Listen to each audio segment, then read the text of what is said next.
Hello everyone, my name is Kobnadum and I'm the Assistant Project Head of Creativity Group KNUST. Creativity Group is a student group which is interested in solving problems we find around us, like basic problems to complex problems. And we come out with a lot of solutions based on what you learn in school, basically the technology that we are able to get from school. And today I'm doing a demonstration on a project which I'm embarking on, that is the solar PV, portable solar PV system. And this system is supposed to be a system which will generate an alternating voltage out of a direct current source. These are the components or materials needed. This is a battery. This is a 12V battery, 33 ampere hours. That means this battery can produce 33 amps for 1 hour, supplying a constant voltage, fairly constant voltage of 12 volts. This is a transformer. It's a variable industrial transformer which has been configured as a 12V center tap transformer. That means you put 240 volts or 230 or 220 in and you get 12 volts out. So you get 12 volts, 0 and 12. That is, if you take the output across these terminals, you're going to get 24 volts. But if you take the voltage across this, you're going to get 12 volts. Across this, you're going to get 12 volts. So this is the 0 line, and this is the 12, 12. So 12, 0, 12. And this is a transformer. It's a power transformer, which is supposed to step down voltage. So it's also a variable, quite variable like this one, but it's basically supposed to step down 230 volts to 15 volts. Then this is a rectifier circuit. This is going to give me a direct current voltage.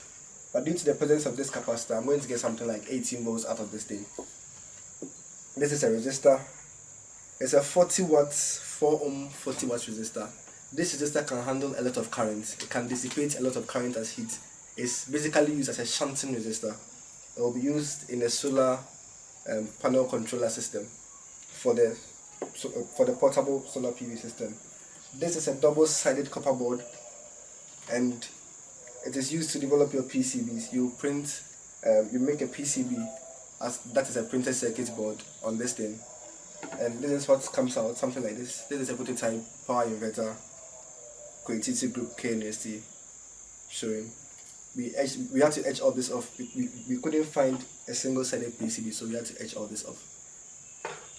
And this is the final prototype of the board. You can see the soldering around here, the back side, and the components placed here. You can see everything clearly. Okay, so now to get an understanding of how the entire system works.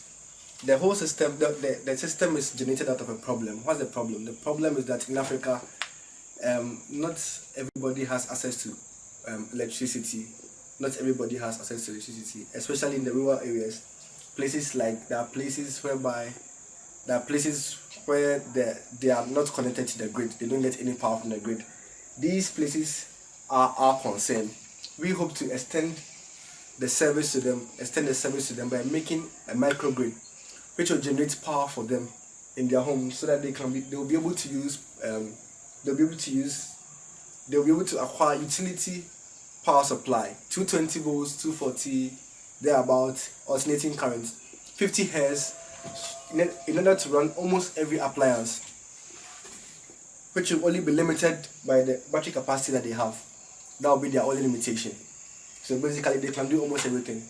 This is mainly to help students and people who work and live in such rural places. People might go to a rural place to do some research and stuff.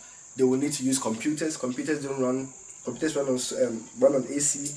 They will have to use such things, and students who live in such areas will have to learn, they will have to study. And nowadays, even in developing countries like ours, using computers is very important to do research, to access the internet and all those things. So it is very imperative. It is imperative for people to get alternating current or power, like electricity power in their homes. It is very imperative for them to get energy in order to run their day-to-day activities. Even common day-to-day activities like ironing of clothes and stuff can be done. So this is the reason for this system. And basically, Creativity Group is thinking of embarking on an offline server project whereby they'll use this as a power source to power that project for rural areas, for students to be able to get access to online content which will be made offline, as in the information will be made available to them. So this is the main objective of this project. And I'll just quickly move on to a simulation. The reason why I'm working from a simulation is that most of the components have not arrived for this project, but we've been able to make a prototype, and we hope to start or resume work immediately the other components arrive. So I'll just walk you through how the whole system works and the components which are needed. And it's a software simulation circuit. I open design, I come to trials, and this is the entire design. This is a microcontroller. This particular one is a PICC CNEP 628A, and all this is supposed to do that a microcontroller. I believe most of you know, or you all know, that a microcontroller is a device or an electronic device which is able to work based on the code you put in it. So here basically what you are going to do is we are going to put in a type of code which is going to generate two switching waveforms. These switching waveforms are going to be 180 degrees out of phase with each other. The reason why we are doing this is that we want to generate an alternating current out of a direct current. This battery here is going to produce a constant voltage over time. The voltage is going to be fairly constant over time, and that can be used to power your utility grade materials or components like your television set or your laptop. So we use this device to produce two switching waveforms. These switching waveforms are in turn sent to these two MOSFETs. These are two power MOSFETs. These two MOSFETs will switch just as the waveforms come in.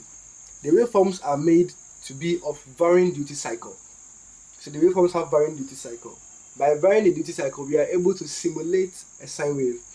So you're able to get some kind of a sine wave, which is not actually a sine wave, but a combination of different square waves of different duty cycles. So the larger the duty cycle, the more the sine wave climbs the peak. The wider or the smaller the duty cycle, the more it is rising or falling, the falling and rising edges. And when the duty cycle is zero, that means it's at the zero line, and then it falls to negative. So what this does is that it takes the first train of pulses, which is the positive. The controller generates two train of pulses. One is the positive one, and one is 180 degrees out of phase with the other. So what these do is that they combine, they switch according to these waveforms. This is a push-pull amplifier, and these two inductors are going to emulate this transformer, which I talked about earlier, as being the center tap transformer. So these transistors are going to switch these inductors or this transformer, and then there's going to be an output seen across here. I put a capacitor here in simulation to block the DC component of the voltage which is coming into the transformer, in order for the stimulation to run properly. And this the capacitor also acts with this inductor as an output filter for the entire thing, for the output waveform. So I'm going to run the simulation, and then I will give you further details. When the simulation runs, you can see this is the first wave of train of pulses. This is the second train of pulses. You can see that these pulses are varying in duty cycle. If I shorten if I make them clearer here by varying the second delay, you can see that if I pause the simulation here, you can see that these two are 180 degrees out of phase. When this is high, this is low for the same period. When this is low, this is high, and the duty cycle is varying. So with this duty cycle varying and the two of them being out of phase with each other, a push-pull amplifier is able to combine them in such a way that they look like a sine wave. Actually, because of some simulation problems, you will not actually see a sine wave, but you will see something quite similar, which is this. This looks like a sine wave, somehow like a sine wave, but when it is actually filtered with the capacitor in parallel to the output of the transformer, you are going to get something which is quite clean, and then that can power your utility devices which run on the grid, the power grid. I'm going to pause the simulation here again. So that's basically the whole system. So this is the main component, like the power inverter is what generates the alternating current. But we all know that the battery is going to run down. If a battery runs down, how are we going to pump charge back into the battery? How we do is that we need a certain circuit to control the flow of charge into the battery. That circuit must be able to prevent overcharging and prevent over discharging of this battery. If the battery is over discharged or overcharged, it will not live up to its full lifespan or its full number of charge or its full charge cycles before for proper use. So we actually want this battery to last as long as you can, because it's in a village and people might not be able to afford buying batteries every time. So we are building a solar controller. Most of the components of the controller are not in, but the main things which are in are resistors. As I showed you, these are shunting resistors. So what this is going to do is that there's going to be a control system whereby this system is going to be charged by a solar panel.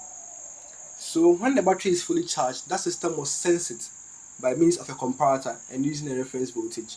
That circuit is going to sense the changes, and in this case it's going to sense overcharging or over discharging.